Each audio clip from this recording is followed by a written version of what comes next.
Yo, what's going on, world? Name's Raheem Flowers. And honestly, I've been doing some long, heavy reflection.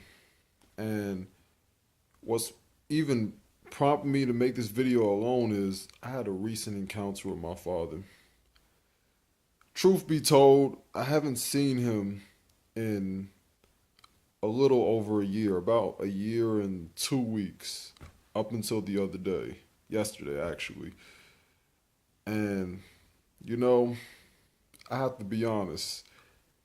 Even within all the content that I make on YouTube, when I speak about the dynamics of black people, black men and black women, and even though I always encourage the idea of a father being in their life and being that pillar of the family, it makes me feel like a walking paradox because even though I always would encourage a young man and a young lady, but more especially a young man, to engage with their father in their life, I find it very difficult for myself to even do it. Now, granted, to be honest and to be a bit more fair to myself, I have tried to have these dialogues with my dad time after time after time after time. And, I almost gave in and I almost lost patience completely because my dad is a very stubborn individual. And as I said to him directly to his face, that with the way he approaches people in conversation, it just proves that he's a grandmaster of deflecting because this is what my dad has a tendency to do. It's an observation I made. He'll personally insult you, he'll talk over you, he'll switch the topic, and as the topic is being switched, either he'll be downplaying slash trivializing what transpired throughout that time period when you bring up certain events that he did that was pretty obscene and brutal in my personal opinion. And he also tends to be oblivious minded. In addition, he'll play like he's a victim of a circumstance and all he was trying to do was have a normal conversation with you. Now, I want to put things in a proper context because if I just make these broad statements, it's not going to make sense what I'm saying. Now, everybody who knows my videos and content knows my name is Raheem Flowers, and I grew up in an Afrocentric environment, and that is primarily due to my father. My dad is a very wise man. He's a very strong person, both physically and mentally. He went through a lot of hardships in his life here in Chicago. He was born and spent pretty much all his childhood, born and raised in Belize. And in 1979, he came here in Chicago because, he had issues at home. I'm not really going to go in depth on that part. But, you know, in spite of all that, he was able to survive Chicago. My dad's seen a lot of crazy things. He's seen people get killed in his face. He's had cops brutally assault him before I was born and when I was a teenager. They physically approached him. So I understand that my dad did go through hardships and he was frustrated about certain things. My issue was this: he had a tendency to transmit negative energy. And I thought to myself that eventually that would get embedded in our psyche because my dad asked me, Raheem, I want to ask you, and Isaiah, you too, my brother Isaiah, what is it that makes me so unapproachable? And that was my response about the transmitting negative energy because of the venting and the things that transpired. My parents split up when I was 14 years old, and it wasn't just no ordinary split up.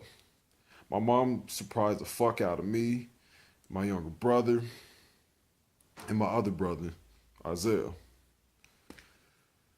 that shit had me traumatized. In my personal opinion, it destroyed my childhood because I was only 14 years old. I was in the eighth grade.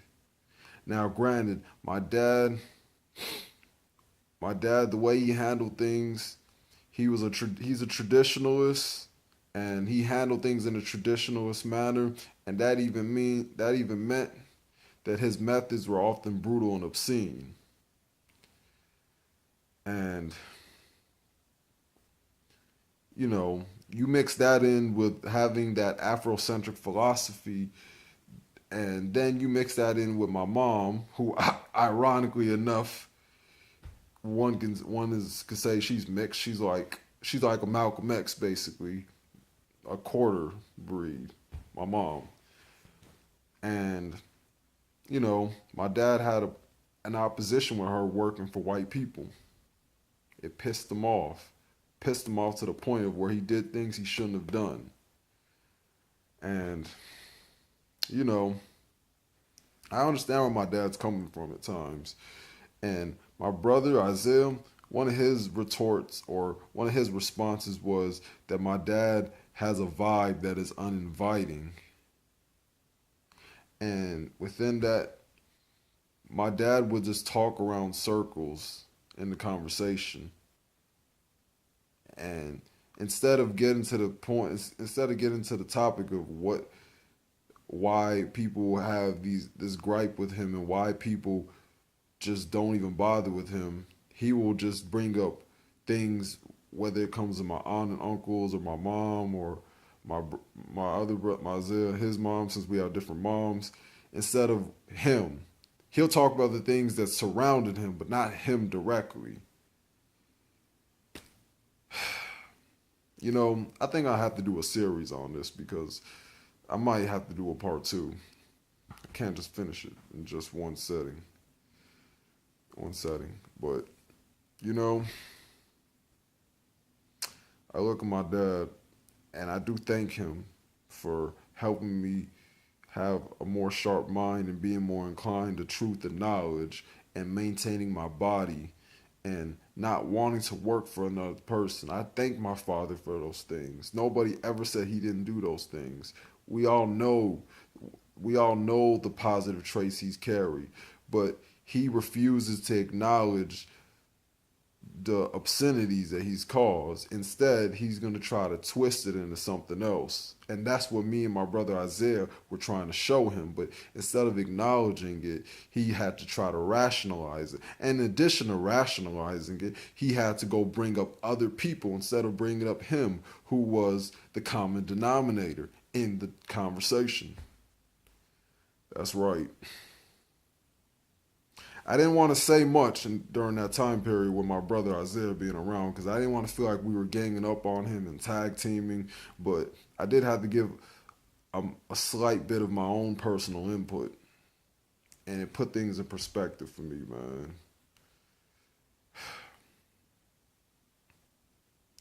So everybody who's a part of the morale page, I have to confess to this, man. I myself don't have the best relationship with my dad, but as you heard, it's an ambivalent one.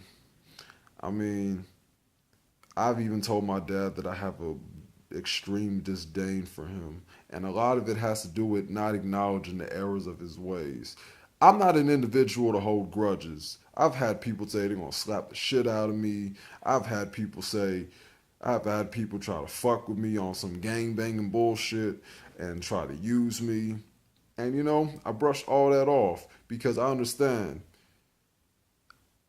you can't be stuck in the past. If somebody has changed their ways completely, it's like a new individual just in the same body. I understand that people do things, people learn from the mistakes, and people just want to move on and live a happy life. And why should I begrudge an individual for that? But you see, my dad hasn't changed through time. As a matter of fact, even by his own admission, he told me that my grandfather told him that he doesn't need to change. And he stuck with that. He subscribed to that notion himself. So If anybody wants to say anything in the comment section, you're more than welcome.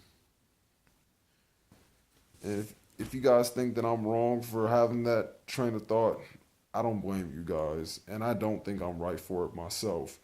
I've always let it be known I am not a benevolent person. Hell, I don't even think I'm an individual to look up to, as a matter of fact. I just have certain traits that people can incorporate in their life.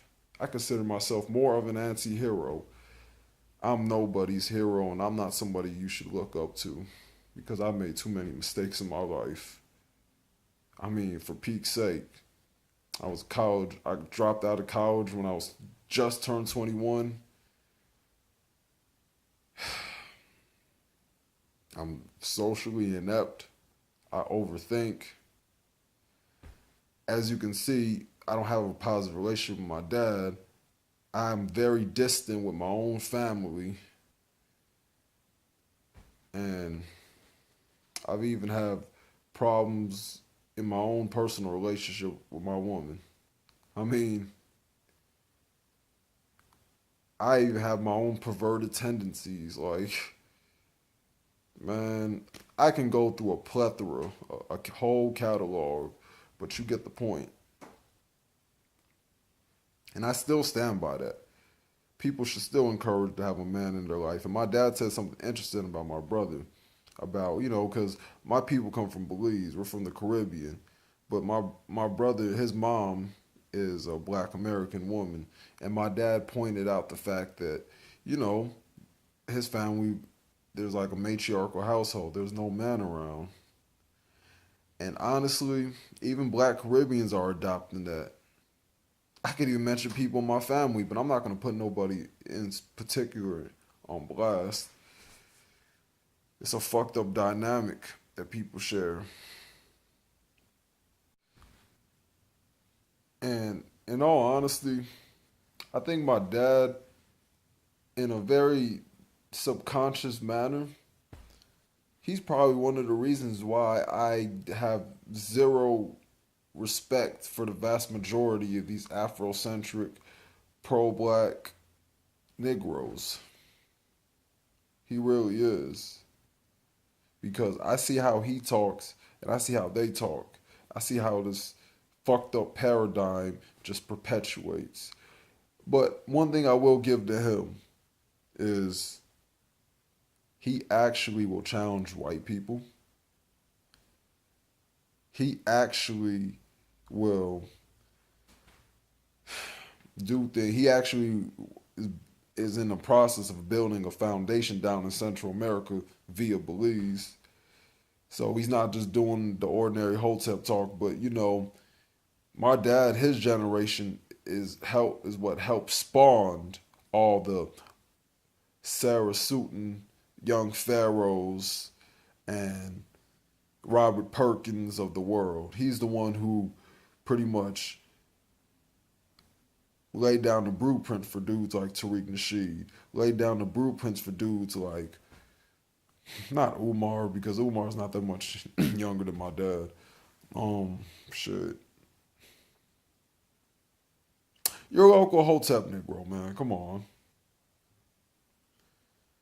All these dudes who wear dashikis all day and talk about how messed up white supremacy is, but still not fighting white supremacy and just fighting amongst other black people.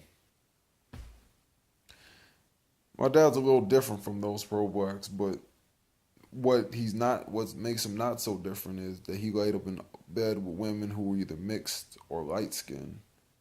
But then he gets on my younger brother for liking Hispanic girls or girls of lighter complexion, kind of like his brother.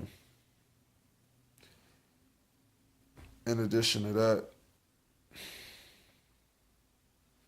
how could you go on and talk about how black people need to do this and black people need to do that, and you get on black Americans for lacking unity and all that. But look at you. I mean, even my uncle and aunts, they're not even on the best terms with him.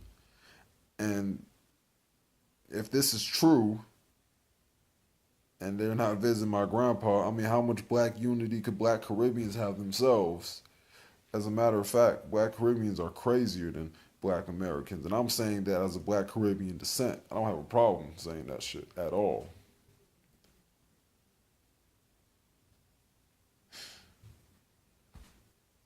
Yeah, I think I'm going to have to make a continuation for this. But this is just somewhat of a prequel and just me speaking my mind. All right, everybody. Peace out.